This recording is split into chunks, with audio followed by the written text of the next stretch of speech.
नमस्कार मु आलोक स्वागत कर न्यूज ओडिया को।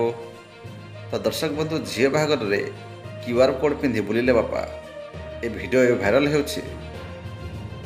दर्शक बंधु भारत विवाहर सौंदर्य होउछि बाहाघर में पालन होता रीतिनीति। से तो अनेक विदेशी आसी भारतीय शैली विवाह करने पसंद करती। आम जानते जे आम देश में बाहाघर में अतिथि मैंने उपस्थित रही भोजी खाई बरकन्या को आशीर्वाद स्वरूप किसी ना कि उपहार दे था। कहीं लफाफे पूरा टंका दे था। मात्र जुग बदलुछि, जुग सह लोक चिंताधारा बदलुछि।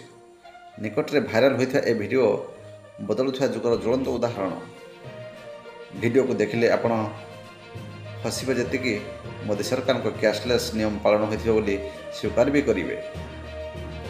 सरकार तो एबे अधिकांश निर्णय ऑनलाइन ने करूछन्ती।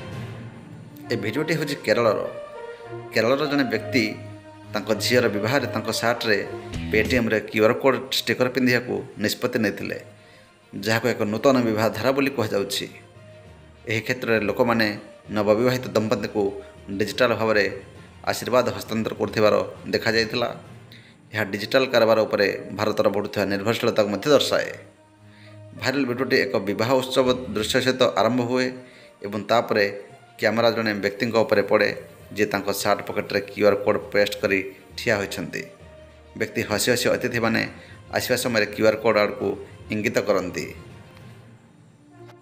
तो दर्शक बंधु ए भिडियोटी उपरे आपणकर व्यक्तिगत मतामत कौन रहिबो दयाकरी कमेंट करंतु एवं निजर मतामत दियंतु। धन्यवाद।